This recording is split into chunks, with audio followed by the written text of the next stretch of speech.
इंसान तय करता है दुख क्या है, ईश्वर नहीं। एक खुशहाल परिवार जिसमें माता पिता, दादा और भाई बहन थे, उन्हें अपनी खुशियों पर नाज था। एक दिन ऐसा आया जब पिता ने साथ छोड़ दिया। अपने बेटे के चले जाने से दादी को बेहद अफसोस था, पर उन्होंने अपनी बहू और पोते और पोतियों के भविष्य को पहला स्थान दिया और अपने गमों को छोड़कर नई राह पर चलने का जज्बा अपने घर वालों को दिया।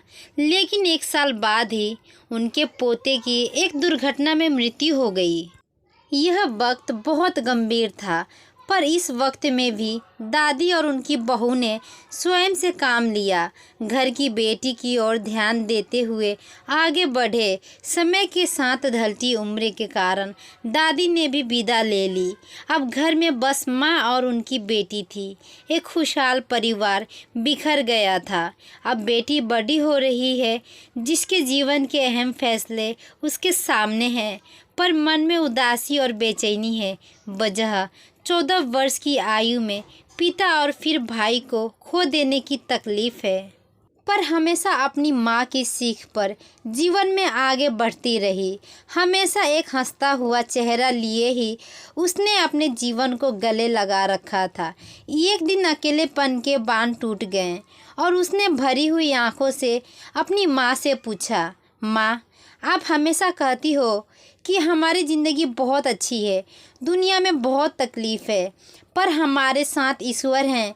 लेकिन मुझे तो यह नहीं लगता। एक एक करके सब चले गए, आज केवल उनकी यादें हैं। तब माँ ने उसे जवाब दिया, बेटा, मैं जानती हूँ तूने बहुत कम उम्र में अपने पिता और भाई को खो दिया। तुझे उनकी कमी महसूस होती है, पर बेटा, तेरे पिता ने इस तरह की व्यवस्था की थी कि हमें कभी किसी के आगे हाथ नहीं फैलाना पड़ा। ना हमारे सर से छत हटी और ना कभी तेरी परवरिश में कोई कमी आई। तेरे और मेरे नसीब में उन सब से दूर जाना तय था, पर ईश्वर में विश्वास रखते हुए हमने हमेशा उसका आदर करके ज़िंदगी को गले लगाया। उस कारण ही हमें इस दुख को जी जाने की ताकत मिली।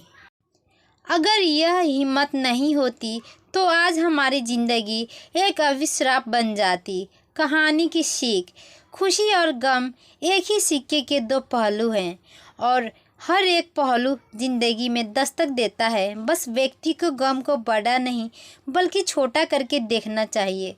अक्सर ही मनुष्य यह सोचता है कि दूसरों के पास कितना पैसा है, खुशियाँ है, मेरे पास कुछ नहीं है।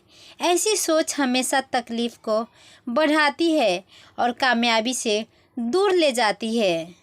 जबकि अगर व्यक्ति ऐसा सोचे कि अगला कितना दुखी है, उसके तकलीफ़ों से अपनी खुशियों का मापदंड करके, तो उसे ईश्वर की दी जिंदगी पर अभिमान होगा। आशा करती हूँ यह छोटी सी कहानी आपको बहुत ही अच्छी लगी होगी और आपकी क्या राय है हमें कमेंट करके ज़रूर बताइएगा।